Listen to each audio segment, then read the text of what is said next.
It is the last week of October and it finally rained. And that was awesome because the moisture on the air and just a few drops of water make a huge difference in everybody, in the plants, in the animals, and also in my skin. And talking about my skin, I have an outbreak of acne since June. And in that time I thought because it was of all the changes. You know, I came to live to the United States, so that changed the weather, the food, and also the products that I was using. I thought that if I changed the products that I was using for cleaning and moisture on my face, I will have a positive reaction. So I went and I changed it for some local version of it, organic, you know, with not the chemicals, the dangerous chemicals. But I have to be honest, nothing has changed. And it started worrying me because I haven't had an outbreak of acne since I was a teenager. On top of that, I have made also other changes in this zero waste running project. And some of those changes has not been quite successful, if I may say that. For example, back in December, I stopped using commercial deodorant. And in that time was good because it was winter time and it is really cold and dry over here. So there's no way I can sweat. So a few months passed and in February I got an organic version, this one, which is salt crystals. And it has worked fine. I cannot complain a lot. You might see in the heat, you might see my armpit soaking wet, but not a big deal. If I use cotton clothes, it's also not a big deal. You're just gonna see me sweat. But the problem is when I use synthetic clothes, when I use a blouse out of nylon or polyester, then you better stay away because, oh God, I really stink. Another change that I made was the body lotion. I was using this commercial body lotion and I stopped using it because of the plastic bottle. But I also have to say that you have to be careful with these things because most of them are made with petrochemicals that are actually not really good for your skin. They might leave your skin with this sensation of soft and brightness, but they are full of toxics. So, following some blogs that I do in order to find natural recipes, I run into this recipe, which is made with olive oil, coconut oil, and beeswax.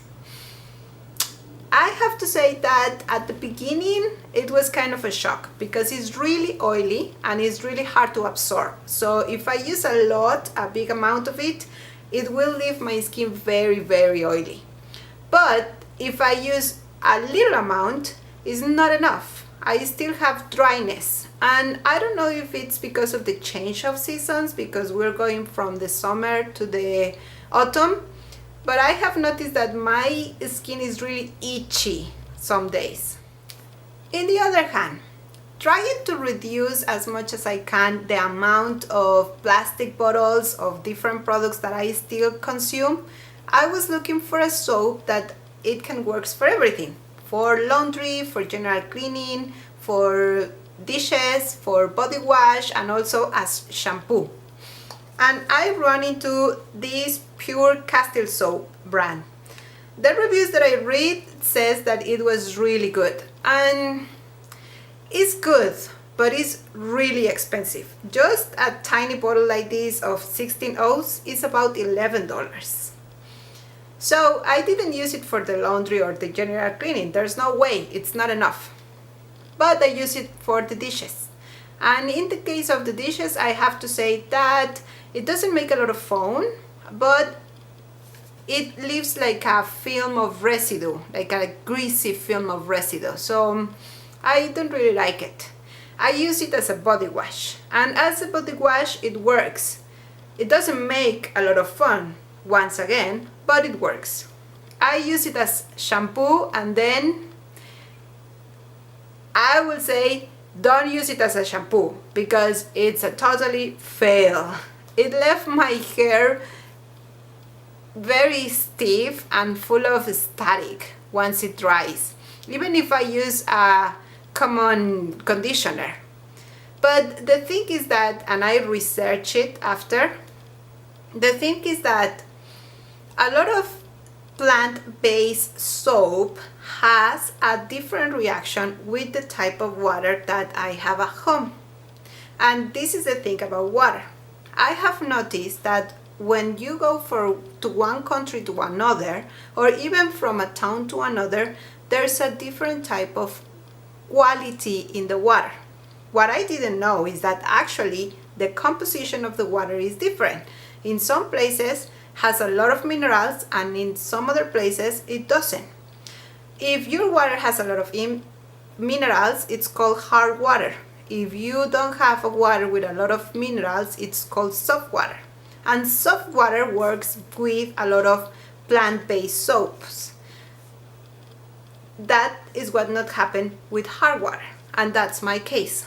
So I have to take some alternatives like boiling the water or buying a filter or definitely getting a different soap. I'm still working on that. Anyway, the whole point of all these changes is that I learned that when you are making a lot of changes in a short amount of time, it's very easy to start having a crisis, and that happened to me. It happens to me during 15 days when I was having my period, and I was dealing with my acne, and at the same time I was having trouble with the shampoo because my hair was very stiff and full of static, and then on top of that my skin was itchy. And you know, because I mentioned it last video, I was trying to move to a more vegetarian diet, and I was dying for a coffee with milk. I almost killed somebody. But the thing is that when you're making a lot of changes, you better be careful, and you have to do it one at a time, because even though you are on it for a change, it can be a little bit stressful. So lesson learned, one step at a time. My question for you is, when things get rough because you're changing, what do you do? Do you just give up? Or you go 2 steps back and then you try to move forward?